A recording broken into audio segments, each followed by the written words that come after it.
Instrumentos de percusión. Historia. El sonido del agua, el movimiento de los ríos y mares, el canto de las aves, el ruido de las fieras, el aire que choca y se introduce entre las rocas, el rumor entre las hojas de los árboles o los troncos ahuecados. Los relámpagos, los truenos, las lluvias, las tormentas y los huracanes. Fueron los primeros sonidos y ruidos que percibió el hombre y al mismo tiempo los asoció con sentimientos de alegría, reflexión e incluso de miedo y temor. En la prehistoria aparece la música en los rituales de caza o de guerra y en las fiestas donde alrededor del fuego se danzaba hasta el agotamiento. Las manifestaciones musicales del hombre consisten en la exteriorización de sus sentimientos a través del sonido emanado de su propia voz o el que se produce al golpear, soplar, raspar o chocar uno o dos objetos entre sí.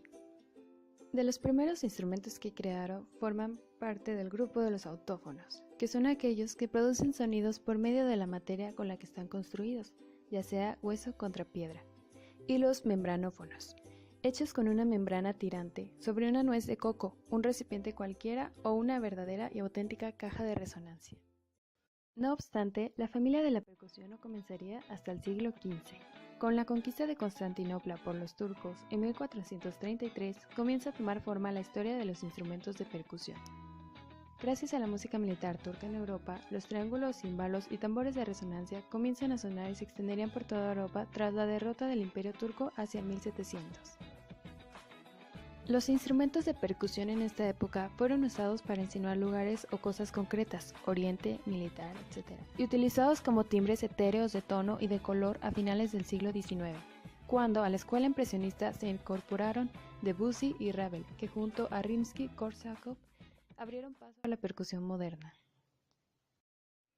Ya en el siglo XX, la sección de percusión fue tomando importancia hacia la individualización instrumental y un desarrollo de su estructura más complejo y más rítmico, como por ejemplo podemos escuchar la historia del soldado de Stravinsky.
En resumen, todo un proceso metamorfósico durante años para llegar a varios compositores destacados. Llegan a utilizarse toda la familia de los instrumentos de percusión en la Suite in a Nutshell de Percy Stranger. Paul Creston compondría un concertino para marimba y orquesta titulado Milhaud.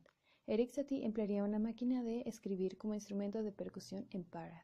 Se continuaría con una fuga para 8 instrumentos de percusión de William Rusher.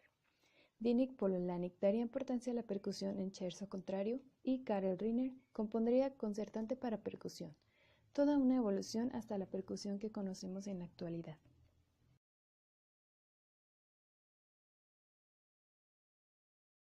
Clasificación. Se clasifican por altura, la cual son aquellos que son melódicos y emiten sonidos en diferentes alturas o notas.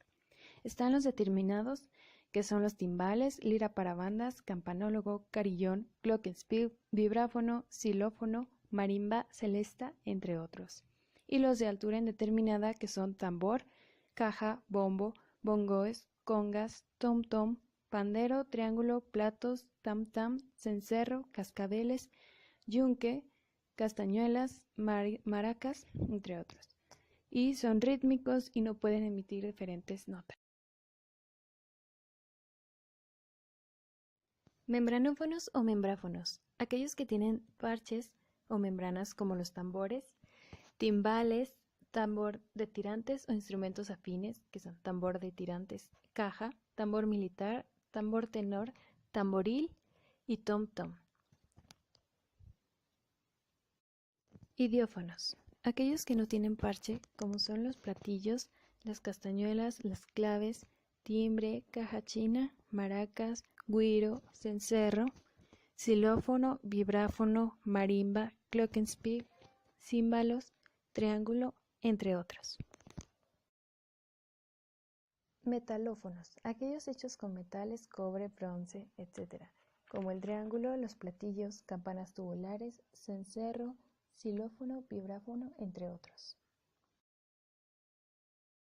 Y por último, instrumentos de madera, como la caja china, las claves, maracas, güiro, marimba, entre otros.